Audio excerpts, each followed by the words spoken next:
Selamat pagi anak-anakku semua. Semoga kalian dalam keadaan sehat dan semangat di dalam mengikuti daring dalam setiap harinya.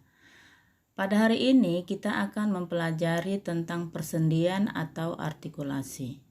Persendian atau artikulasi adalah hubungan antara tulang dengan tulang atau antara tulang dengan tulang rawan. Dengan adanya persendian, maka tulang-tulang dapat disatukan dengan bantuan jaringan ikat padat atau ligamen. Berdasarkan fungsinya, persendian dibedakan atas 3 bagian. 1.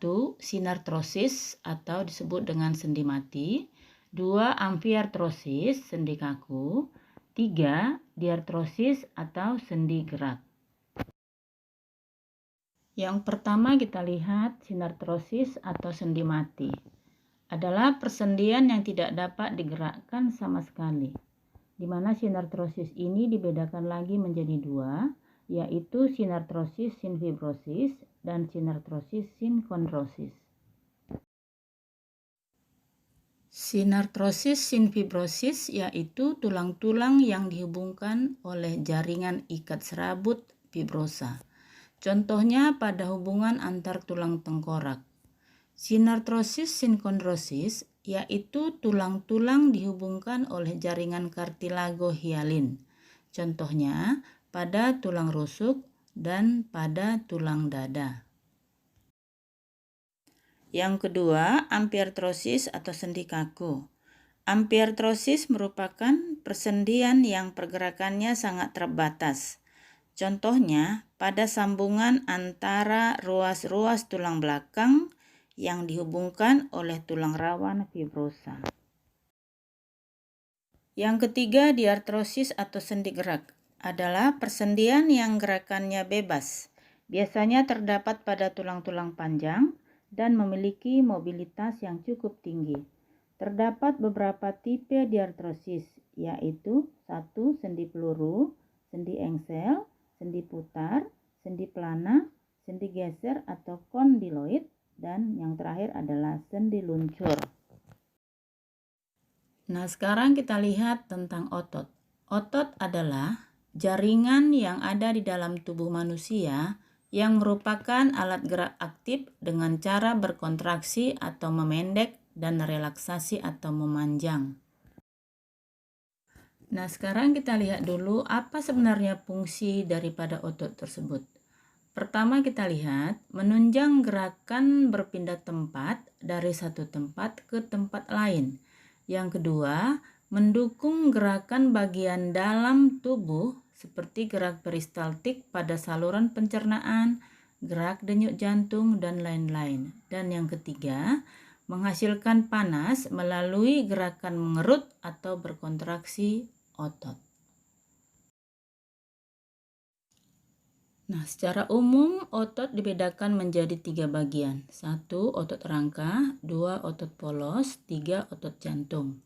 Nah, ini sudah dipelajari pada jaringan hewan. Kamu sudah mengetahui bagaimana perbedaan antara otot rangka, otot polos, dan otot jantung. Nah, sekarang kita perhatikan sel otot atau serabut otot, di mana dibungkus oleh membran plasma yang dinamakan dengan sarkolema. Di dalam serabut otot terdapat suatu struktur yang dinamakan miofibril. Pada otot rangka, miofibril memiliki pita gelap yang dibatasi oleh 2 pita terang. Nah, sekarang kita lihat bagaimana mekanisme kontraksi otot. Mekanisme kontraksi otot berhubungan dengan pergeseran aktin dan miosin. Teori kontraksi otot sering digunakan teori sliding filament atau teori pergeseran filamen.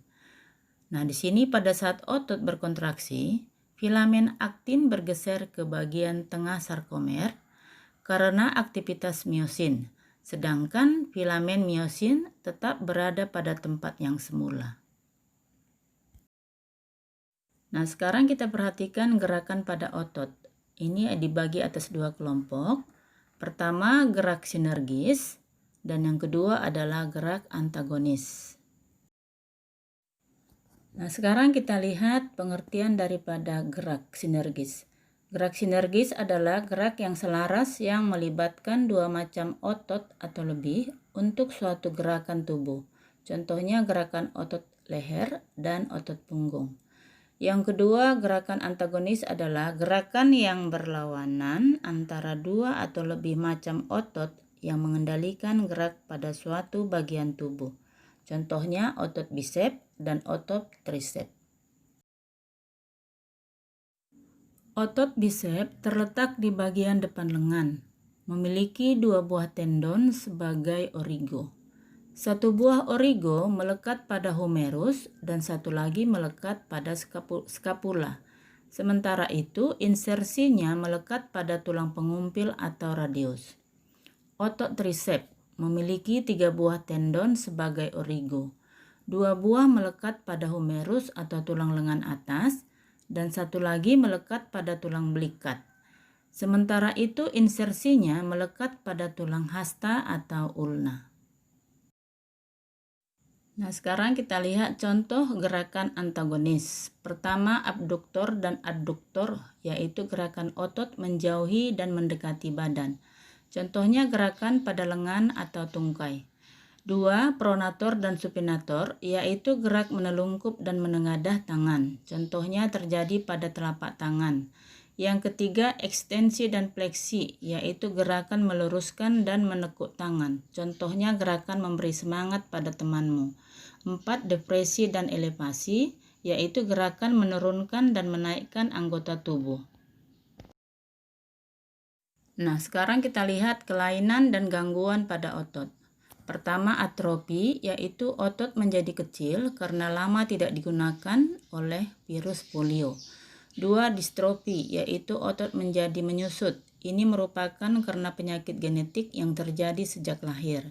3. Hipertrofi, yaitu membesarnya otot karena terlalu sering bekerja atau berolahraga. 4. Stiff, yaitu peradangan otot trapesius leher akibat kesalahan gerak atau salah tidur. Nah, semuanya sudah mengerti ya. Semoga anak-anak ibu semuanya semangat di dalam belajar, dan pada hari ini sampai di sini pertemuan kita, dan ketemu minggu depan. Tugasnya dikumpul